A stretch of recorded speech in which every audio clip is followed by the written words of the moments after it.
Shut up and sit down. Hi guys, this is Bigmeks Workshop and Paint Studio. I'm Dodge, and this week we are painting the new Librarian in Phobos armor, or Phobos armor. I'm not sure how that's pronounced. Very, very cool sculpt. Reminds me of Jace from Magic the Gathering quite a lot, actually. So if you're hoping I do the cloak in the traditional scheme, we're not doing that in this video. We're doing something different because we want to throw him into the Salamander Studio army, hence the bizarre coloured camo cloak that I give him later on. Starting on a Vallejo Black Prime as usual, and we're going to use Macragge Blue by Games Workshop. I'm applying these coats very, very thin, same as I always do, but if you're new to the channel you obviously won't know this. You can see how thin that is there, and we're going to work our way around and just build that up to the top edges, but really what we're going for is a nice solid base here anyway. But it is a good opportunity if you want to practice your glazing to just keep glazing those colours on instead of just putting them on all over the place as a layer. It will develop your brush control over time. Next is Aldorf Guard Blue, which is quite a subtle highlight in comparison to the Macragge Blue. It doesn't show up that well, but again this is very watered down, and we're just going to start bringing up all the top sections or all the front sections of all the armour pieces. Sort of started liking painting Space Marine armour in this manner, just a bit of glazing rather than the airbrush, but obviously if you have a full army of them you're not going to want to do this for everyone, but it's a lot of fun for characters. After that we're going straight over all the blues that we've done with a null oil, and that's extremely watered down as you can see there. It's sitting in the recesses, which is absolutely fine. We're going to bring those dark areas back out later on using a pin wash with black oil anyway. This is just to smooth out those transitions that we've put in, and also add a little bit more shade into the darker blues. After that we're going back to the Aldorf Guard Blue, and now it should show up quite a bit more than it did before. Working towards all those top sections. Don't forget the top of that weird skull cap sort of looking piece. I'm not sure what it is. Although when I get to the end of this video you will realise I forgot to paint those gemstones on that, as I was rather busy. But you can see how thin these layers are, back and forth, go from one bit, and because of the studio lights it will almost dry within a few minutes anyway, and well, about 30 seconds, and I can go back in. That's how thin the paint is. After that I'm going to use Alitic Blue by Games Workshop, or Alitok Blue, I'm not sure how that one's pronounced. Basically we're going to be doing the same thing again, but you can really start to see all those transitions build up now. Still picking out those same sort of spots, but just putting less and less paint on in a smaller and smaller area over time, really to bring out the 3 dimensions of each part of the model. And basically for the final highlight on the armour, all we're going to do is Alitok Blue mixed with a very small amount of Rakarth Flesh, just to mute the blue a little bit rather than brighten it up. And as you can see, that really does work there as a part of that combination. You'll also notice I've sort of gone away from edge highlighting everything all the time, seeing as I'm spending more time glazing. And edge highlights don't always work with a very well glazed model. So I'm sort of developing a sort of different technique at the moment.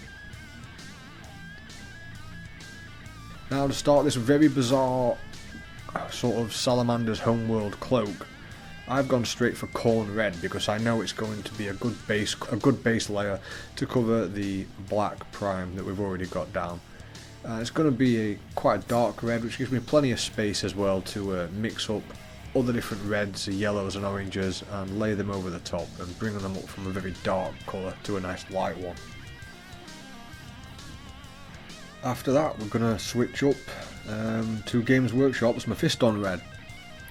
You'll recognise the pattern here. If you have all your Games Workshop reds, oranges and yellows next to each other, you'll pretty much see the pattern that I'm going to go for.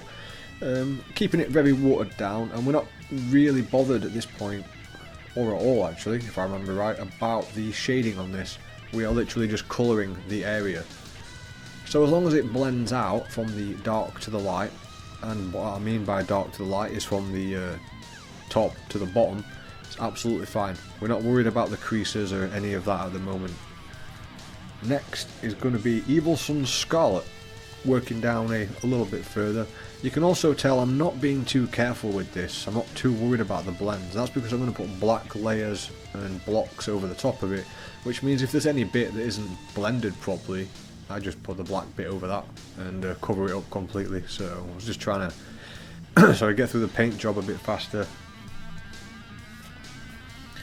Next is Wild Rider Red. At this point we're starting to tone everything a little bit more orange.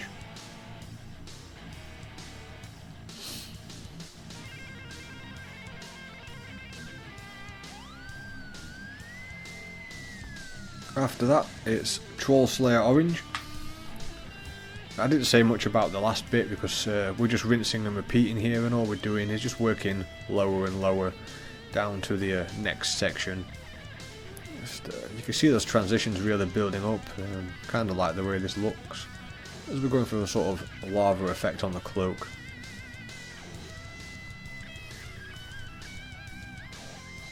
After that, I'm going to start blending it all together using momentous yellow, which is the Games Workshop yellow glaze. And we are going to put this on as, not a glaze as you see me do on the armour, it's more of a filter sort of glaze, so we just want a nice smooth layer all over that, and that's going to help the transition there. Could have used a red, but like I said, we're not trying to bring any more depth or colour into those recesses, so what we're going to do to fade out all the transitions is just use momentous yellow.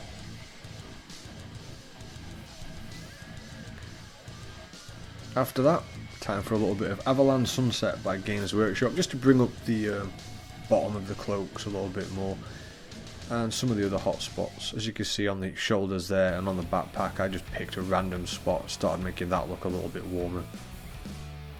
I wasn't 100% sure at this point how I was going to achieve this, so I was sort of winging it. But I do like the fact that there was ice cold blues contrast extremely well with these really fiery colours and really draw the eye to it. Now that's all done, I'm going to use Vallejo's Black Primer, but you can pretty much use any black you want. I just like the black primer because it doesn't matter how thick you put it on, it really adheres to the surface and smooths out. So it just gives me a little bit of leeway, basically painting in sections and then colouring them in. And at this point it really doesn't matter where you put these in, although the pattern changes over time as I'm working on it. It did start blacker at the top, which is basically where I'm going. Blacker sections at the top and then make the black bits smaller on the way down. As you can see, I got a little bit carried away with some of this and it starts to look like a weird fiery leopard pattern. After that, I'm going to use Burnt Umber by Model Air, and we're going to use that to paint the leather on the gloves. You can paint these leathers in any of the colour schemes that you want really, but I go for some reddish warm leather to match the rest of his armour. So his cloak. And then, the next day, well, we got a whole bunch of new leather and brown colours from Scale 75, so guess what we're using in this video. First, we started off with black leather plus brown leather by Scale 75 mixed up. I'm going to use that instead of for the gloves. We're going to use this for his holster, his book, his belt, and just try something different with these colours since we've got them now. We also do have a new metallic set, but I'm not going to use that on this model. Then we're going to use orange leather by Scale 75, mix a small amount of that into the black leather and brown leather. We're going to use that to just start aging the edges of the leather ever so slightly. And bring that in, but you just want to leave a small amount of the black leather, brown leather in the middle, so it sort of looks like the cover of the book is sort of aging towards the edges. Then what we're going to do is just use orange leather on its own to help age it even more. A very small brush. At the moment I'm using the Winsor & Newton Cotman, I think, and I think that's because my Games Workshop brush is just garbage at the moment. The bristles have gone on it, so I'm waiting to get a new one. Of course, we ordered the paints and forgot to order brushes, which is typical of us really. Now we're going to add Iroko to the orange leather. Now the Iroko is sort of a flat yellow sort of birch colour. I kind of like this, as the set is actually from a leather and wood set, so there's a lot of variables and things you can muck about with here. At this point we're working just primarily to the very edges of things and feathering those out. You can also use this to put in lines and just add a little bit more depth. And now we're going to add birch into this mix. And at this point you can put little weathered lines and things like that on, and then what you do is go underneath those weathered lines with the black leather again, just to make it look like there's scratches on the holster and on the leather as well. And it works quite well, to be honest, although that's the first time I've tried using this technique, so it was sort of an experiment, but I thought you guys would like to see the results of that as well. Next, I'm just completely making up a leather colour with these colours now. Walnut by scale 75. I'm going to go over all of that burnt umber except for the recesses, the way Games Workshop would recommend doing things, just because I was winging it, sort of trying to figure it out. Although I do like the results at the end, even though, you know, it's a lot of mixing. I do tend to mix my paints with other paints. Just helps the transitions move ever so more subtly. Now we're going to add reckling flesh shade. And we're going to cover just the gloves with that, I believe. I may have done it on the book by the end of this clip, I'm not sure. Well, that could have been an Agrax. But yeah, that's really going to put some more colour into that walnut because it's going to act as a filter. Yeah, it does look like I did a reckling on the books as well. Now, scale 75, sandalwood plus walnut. So the sandalwood, as you can imagine, is a slightly brighter wood colour. Sort of a Rakarth flesh sort of colour, but not quite. I'm going to use that to start bringing up the details on those gloves, because they are sculpted really well. After that, it's an Agrax Earthshade wash to tone all that down. Because I did find I started with a much darker base that didn't match quite well. The area is so small here that getting my glazes just right on those knuckles and on the wrists is quite difficult. So when in doubt, just throw an Agrax Earthshade wash on, blend it out and then bring it back up again. I'm going to use Model Air Metallic Gunmetal for the pipes. As you probably guessed, it applies really well. It's a good coat, it's a good starting colour, and you may also have noticed that some of the rest of the model has now been painted black as well, just to tone down the colours on the cloak, because I thought they were a little bit too much, and then to bring out the armour a bit more I did the faceplate in the original blue colours, just to break up the really bright oranges that we've got. I was using Balthazar Gold by Games Workshop to pick out some of the trim, the corner bindings of the book, or what are they, book protectors, I don't know what those things are called, but they're just to stop the end of the book getting scuffed or damaged. But started those with the Balthazar Gold as well as the sword that he's got. Then I decided that I much preferred Retributive armour, but you know, it's layered over the Balthazar Gold, so I thought I would let you know that, as it will add a slight colour variation to it. And I do like Retributive armour, it's a good solid gold, tends to work really well with Space Marines. I'm not going to do the skull on the sword in this colour actually, I'm going to do that in an actual bone colour, just to help break it up and make the sword look a bit more important. After that, I'm going to use XV88 for all the skulls. Could have started with a Mournfang like I usually do, but I'm trying to change things up for this palette, hence me and Andy buying even more paints to muck about with. There's quite a few of these skulls actually. There is one on each wrist, there's one on the backpack, one on the sword, and one round his neck, so you'll find yourself painting these quite a bit. Next, let's highlight those with Zandri Dust, which is what you'd expect really. But one of the reasons I picked the Zandri Dust instead of going to another brand is I've used a lot of Games Workshop paints on here, and it will complement them quite well because it's made for the Games Workshop set, so just thought I'd keep those tones together without throwing it off too much with the scale 75s around the back on all the leathers, which do give a slightly different effect. Now, scale 75 red leather, which is one of the new ones we've got. I find that works absolutely brilliantly next to the Zandri Dust for the horns on all these skulls. It seems quite red when you're applying it, but it dries sort of more pastely and flat. For the horns, that's a really good starting point, as you want the inside of the horns where the grooves are to be that sort of colour, and then you highlight them up. Next up is Mournfang. We're going to use that to paint. We're going to use that to paint the scroll pieces on the side.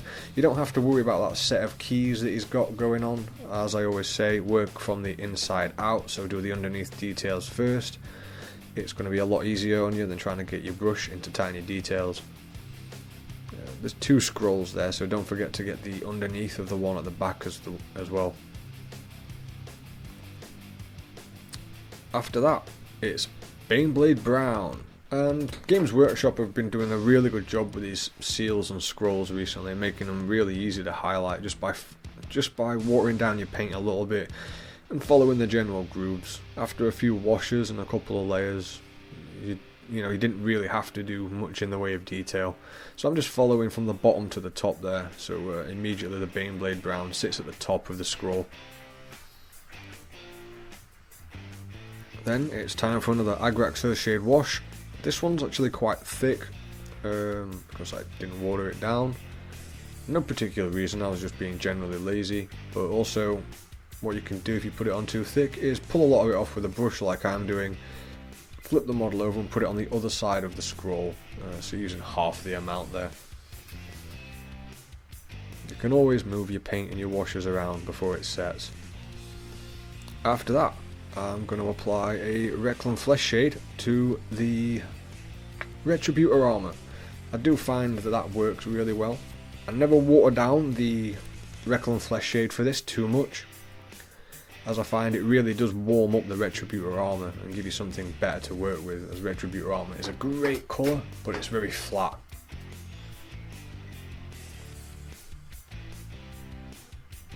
After that, I decided to do something that could make or break this model completely. I used Moonray Flesh by scale 75 and water it down completely, and it's now the only highlight on the cloak at all.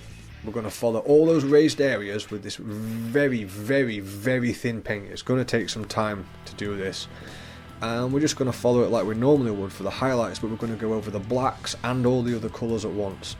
And to be honest, I was quite happy with the result of that, which you'll see when I turn the model the other way around in a second. This is Sunset Purple by scale 75. Points to anyone who can guess why I decided to do the power sword in purple. See if anyone's been paying attention to the rest of the channel. So leave that in the comments if you know why I decided to pick purple. After the Sunset Purple, I'm going to use Tandilos Red. That's another scale 75. It's another sort of red leathery colour, just to start working on the handle for the sword. You can tell on here that the highlights now on that cloak are all one uniform colour. I did like the result of this, and I want to practice it more on more models. I mean, it's not actually the light hitting that at all there, it's all been painted on, and I'm quite happy with that. Definitely going to be playing with that some more. Next is Carrick Stone for the scrolls. Same application as the Baneblade Brown, really, starting from the bottom there, so the most paint ends up at the top. Run your brush across the top of it and just finish it off that way. Next is back to the Zandri Dust for all the skulls. Again, you only really need to highlight the brow and the top of the skull for this, top of the nose and teeth. I was having a bit of difficulty getting these up onto the camera because they are so small. So I just thought I'd tell you the entire colour theory instead. At least that way you know what's going on. Next for the power sword is Scale 75's Violet. Now what we've done here is we've started with a darker colour, and what we're going to do with the Violet is just section the sword off very roughly. You don't have to be too neat about this, you just need to break it up so one side's a dark colour, one side's a light colour. And we're going to continue to apply paints in that manner and just keep building up those layers.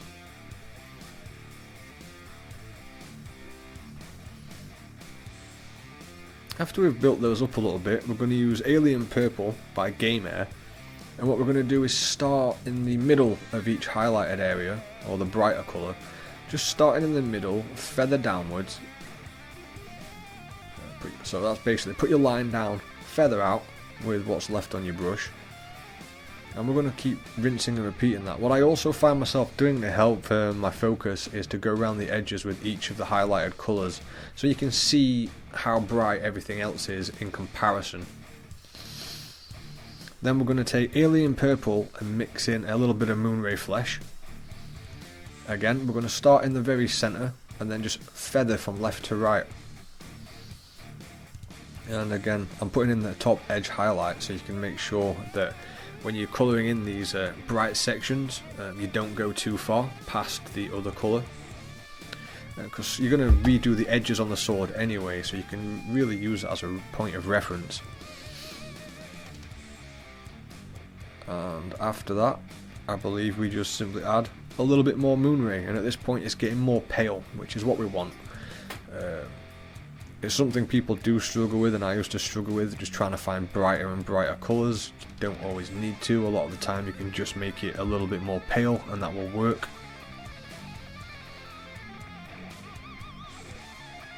At this point, I think we are adding a little bit of off-white into that same mix, making it much brighter now. And you can really see those results coming together.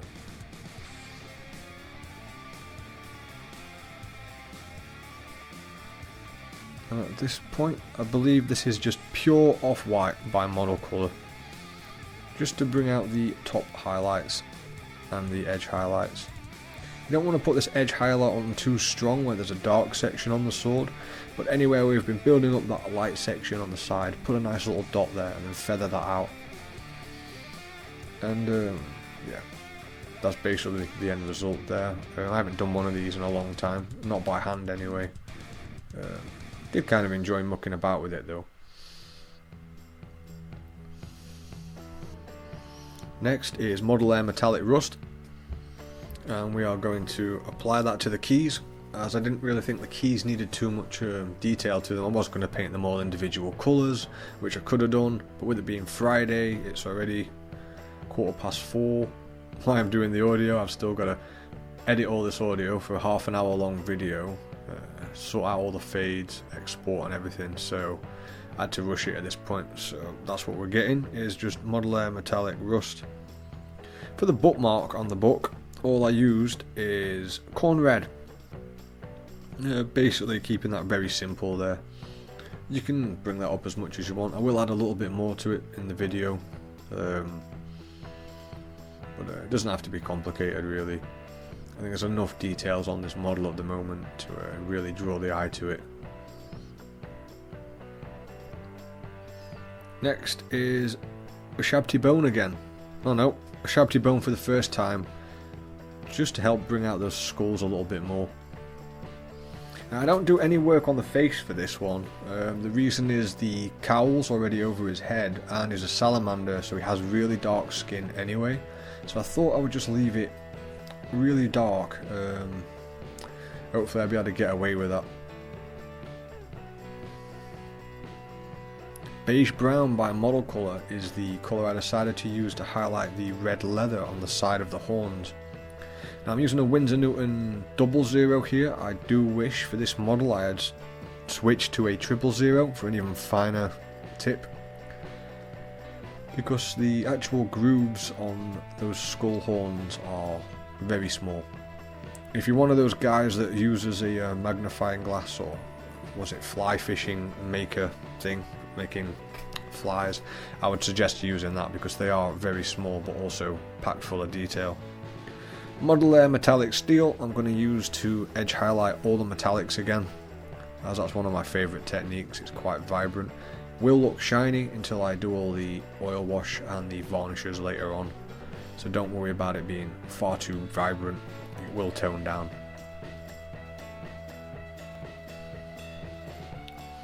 And for the bookmark, all I really did here was add a Wazdaka red. If you've followed this tutorial or any of the other tutorials, you know you can just add Wazdaka red, give it a wash with Caribou Crimson, add your Wazdaka red again if you want to, and just do an edge with Wazdaka and a tiny bit of Rakov flesh, and that would be that done. But I just ended up running out of time for this one.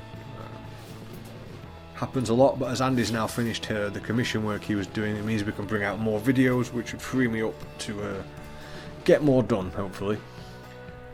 So there you have it, guys. I kind of like a few things about this. I sort of wasn't sure about the cloak until I tried the Moonray Flesh highlights on it, and that really worked for me. I'm really looking forward to working something like that into some more painting tutorials. The blue armour, it's alright. I'm not very good with blues. Blues Andy's thing. I'm more of a reds kind of guy. Quite good with the reds. Well, I do hope that you enjoyed that, and if you're looking for the other cloak done another way, we are doing one of the scouts. We're going to do one of the scouts in a few weeks, so don't worry about that. We will get that tutorial done for you. So if you're new to the channel, don't forget to hit subscribe, hit like, share with your friends on social media, because that always helps us out. And of course, we have some big thank yous, as we wouldn't be able to afford all these models if it wasn't for our patrons who help us out. So a big thank you to Warren, a big thank you to DWAC, Warren, Love Minis, the Oak Boys, Ludwig Hofbauer, Kit Lindquist, Acmus of Dawn, MTKX11 and Mark. You guys are awesome. Thanks very much for your support. If you want to get hold of Shadow Spear or any of these other models, or even the paints that you see in these tutorials, check out our affiliate link down below. The Outpost, where you can buy brand new models at a second-hand price. And that is all from us, so don't forget to hit that like, guys, hit subscribe, share with your friends, leave a comment, and we'll catch you in the next one.